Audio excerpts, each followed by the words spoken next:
Hey guys, welcome to my channel. I'm Myra from Low Carb Love, and as you can tell from the title of this video, we are talking about getting back on track after Thanksgiving. So I know this is like a really sensitive topic. A lot of people don't like to know or even talk about like how much they ate during Thanksgiving. But the truth is that a lot of times there's like a guilt associated with it, and I'm totally against that. You guys know I've lost over 135 pounds. I've been maintaining my weight for over 15 years. And for so many years, I robbed myself of like memories during holidays. Why? Because I used to restrict. I didn't enjoy my food. I would literally, everybody would be enjoying Thanksgiving feast, and there's Myra eating bland turkey, no gravy, some veggies, salad, like literally would, my plate looked like a 5-year-old's plate.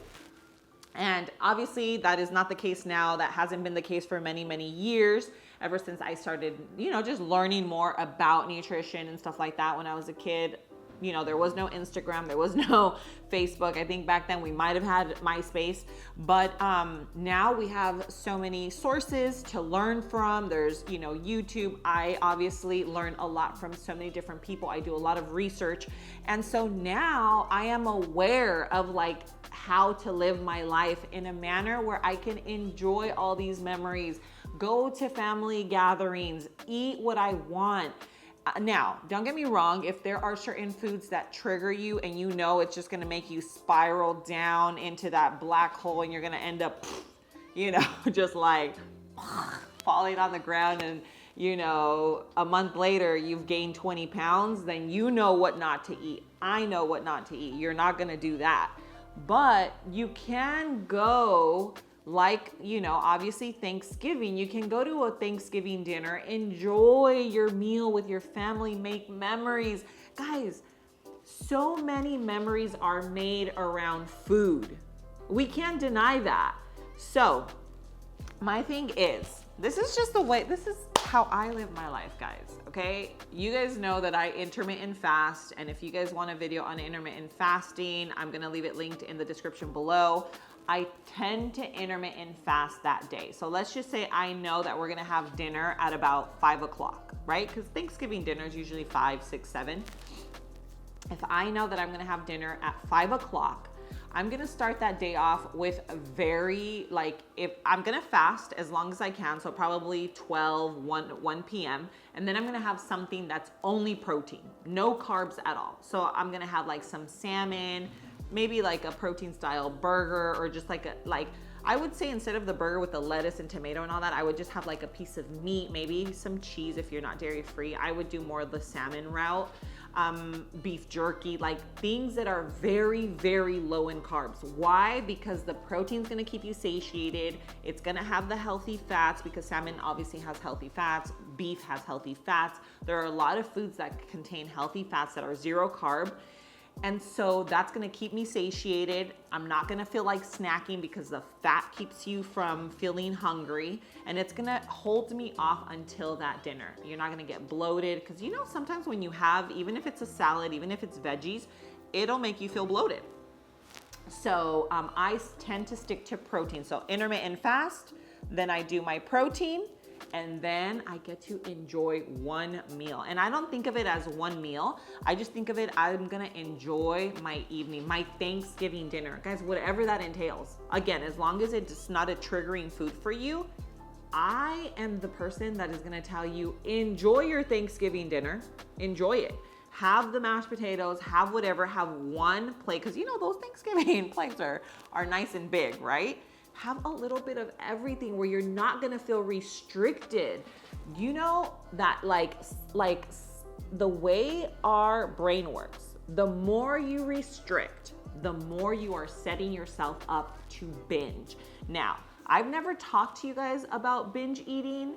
I don't know if you guys are interested in me talking to you about binge eating, but this girl right here knows more about binge eating than most people out there in this world. If you know that there are certain foods that are gonna cause you to binge, then you are definitely not gonna have those. But having one meal for Thanksgiving where you have a little bit of everything and you eat until you are satisfied. I'm not saying go and, eat until you are ready to pass out and you feel like your stomach's gonna explode, because that's also not healthy. At the end of the day, you wanna lead with a health mentality.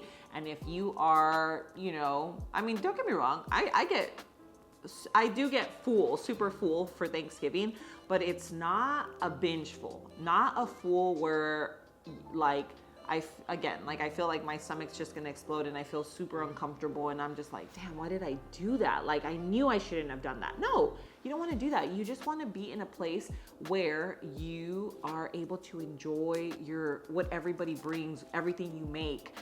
That's where I was going with the binging. The more you restrict, you just set yourself up for a binge. So my tips, or I'm just telling you what I do, is I enjoy my Thanksgiving dinner. I enjoy weddings, gatherings. I enjoy them because for so many years I restricted. And you know what would happen? Like, I would restrict until I got to a point where, like, I think your body just kind of lashes out and it's like, you almost don't even realize it. And then you end up like in a situation where you're like, wait a minute, why did I just do that? Like, I literally just binged on all this food. How did this even happen? You know what I'm saying? So, like, do not restrict. Now, yes, you can be mindful. And if you're just starting off your journey, I totally respect you saying like, no, Myra, like, I can't do that. I just started. It took me so long to finally start moving in the right direction. You know what? That's fine. But I was someone who did it for years and years and years. And I robbed myself of so many memories, because right now, like, just thinking back on certain holidays, on certain events, I just remember how I felt and like how restrictive I was. And that's what I remember. Like, almost like me fighting with myself internally to not eat the foods. And those are the memories I have of like certain weddings or certain events and things like that, which, like, we should never do that. That should never, ever happen. We should just, these are special times where you're there and you're like talking and vibing and you're just like taking photos and you're like, you know what I mean? Even if you're not really talking about like something specific, it's like you're just there, like enjoying the moment, and food brings people together. So we can't deny that is the case. So one of the things that I do for Thanksgiving is I eat everything I want that day, but I do not take it home with me. So the one thing I do is I bring my little containers, or if I'm hosting, then of course I know what I'm gonna keep. I make sure everyone takes the rest, but I keep the stuff that I know I'm not gonna feel guilty eating throughout the week. Because if you eat it that day, right? Remember, we were fasting until about 12 or 1. We have our protein, and then you're gonna go and have basically everything you want that evening. No problem, guys. The next day you start off again, you're like, boom, like nothing happened. It doesn't matter if you even went a little overboard and had the dessert and had a little bit of extra, whatever later in the day, because that's how my family is. We eat at 5, 6, and then, everyone's hanging out, boom, boom, boom. You do some dessert, then everyone's hanging out, chit-chatting, doing everything, and then like at 10 o'clock at night, we start picking a little bit more. That's not the problem. The problem is when you continue your Thanksgiving feast throughout the next day and the next day and the next day, and then by like day 4 you're like so sick and tired of stuffing and turkey, and you're good for the whole year until the next Thanksgiving. Okay, you don't want to do that. Yes, you can do that with the turkey, but when you're talking about the stuffing and the mashed potatoes and all of those really rich sides, all of those are very calorie dense. And so if you do that for a whole week, then you are gonna see a little bit of the weight gain. You're gonna see those pants fitting you, nice and tight. So my thing is, enjoy your day, but then the next day, you're back to your regular schedule. And so what I do is I take home, if I'm visiting family and I'm able to, there's leftovers to take, I'm taking turkey, I'm taking ham, turkey, ham, that's protein. My thing is, I will not take anything that is gonna make me feel guilty, because that already is gonna be a trigger for me, and I'm just like, no. Okay, now another thing you wanna do is just make sure that you are always focused on your gut. So for me personally, I always make sure that I'm starting my days off with bone broth, especially after something like this. If you're gonna do a little fast, start your day off with bone broth that's full of collagen, protein. It's really great for your gut health. Now, 70% of our immune system lives in our gut. So if you suffer from, like, let's say headaches, skin issues like eczema, psoriasis, like what else? Like your hair's falling out. If you suffer from constipation, like you're not regular, I know TMI, but it's the truth. If you suffer from bloating or inflammation after you eat certain foods, that all stems from your gut health. I've been taking Seed, which is my probiotic and prebiotic, for over a year now. Has been the best thing I've done. Seed makes a symbiotic. It's a DS1 symbiotic. It's a probiotic and prebiotic in one. I actually have it right here. Now, this is a pill, so it has a capsule within a capsule. It's a one of its kind. Guys, these are always sold out for a reason. If you read the reviews, you will see what I'm talking about. This actually makes it all the way down into your colon, feeds all the gut bacteria that we have down there. But I take 2 a day on an empty stomach. It has worked wonders, literally wonders, for my inflammation, for my gut health. I know it's TMI, but I am now finally regular. It's just, for me, it has been life-changing, totally game-changing. I'm gonna leave these linked in the description below for you. I do have a discount code, which is lowcarblove. It gets you 15% off, but I'm telling you, I am one person that really goes based off of reviews. Go check them out. You will see why they're always sold out. But your gut health is something you really want to take care of. This is what I'm telling you. Like, you wouldn't think that the connection between like having migraines is connected with your gut, or having joint aches, you know, like you can have it like, oh, like I feel achy in my joints, stems from your gut.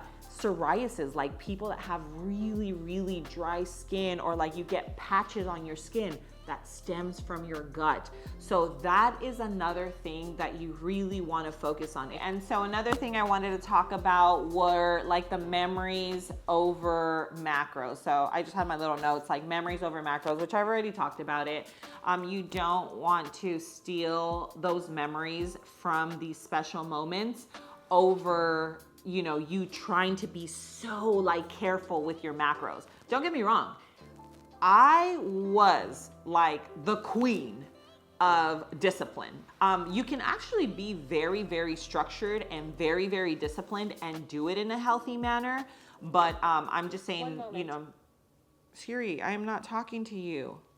But I am just saying that when it comes to Thanksgiving, when it comes to special memories, guys, don't let it steal your joy. I let weight loss steal my joy for so many years. Sometimes it makes me sad. It makes me sad to think about it, you know? But hey, that is not, like, we are in a different place. Like, we are in a different place now. I would never let that happen anymore. I am here to enjoy life. I am not trying to be a size 4 anymore. My smallest was a size 2 at one point, which is crazy to even think about that. But it was very, very, I'm telling you, very obsessive, very unhealthy. I was basically starving myself, and it robbed me of so much of my happiness. It really, really did. So now, hey, I'm a little thicker, but I'm happy. I think that I enjoy life. I enjoy memories. I love just sitting down and like enjoying my time with my family. Holidays are super important to me. So I say all of that because I want you to know that you're not alone. I know there are some of you out there that are not enjoying certain events in life because you're so worried about your weight. And let me tell you that it is not that important. 10 years will go by like this, and you will realize, you will look back and you will realize how it just was so, like, your weight was not worth it. Like that number on the scale was not worth everything it stole from you. You know what I mean? I've realized that. Because we are so much more than that number on the scale. We are so much more than the size of our jeans. Like, the people that love you, the people that are here for you are going to love you no matter what. And maybe, like, for me, the way I see it now is like I'm about 10 pounds heavier than I was when I was literally like not starving myself, but like I was literally super restrictive and not enjoying like the memories with my family and my loved ones. And those 10 pounds are worth, like, now that I have those 10 pounds on me, like, I just know how much I've gained in happiness and memories and like, and the foods I love, like I actually get to enjoy them. And it's so worth it. So let me know what you guys want to know. Comment down below, and I am more than happy to sit here and chat with you guys. It's one of my favorite things to do. So I love you, and I will see you on my next video. Mwah.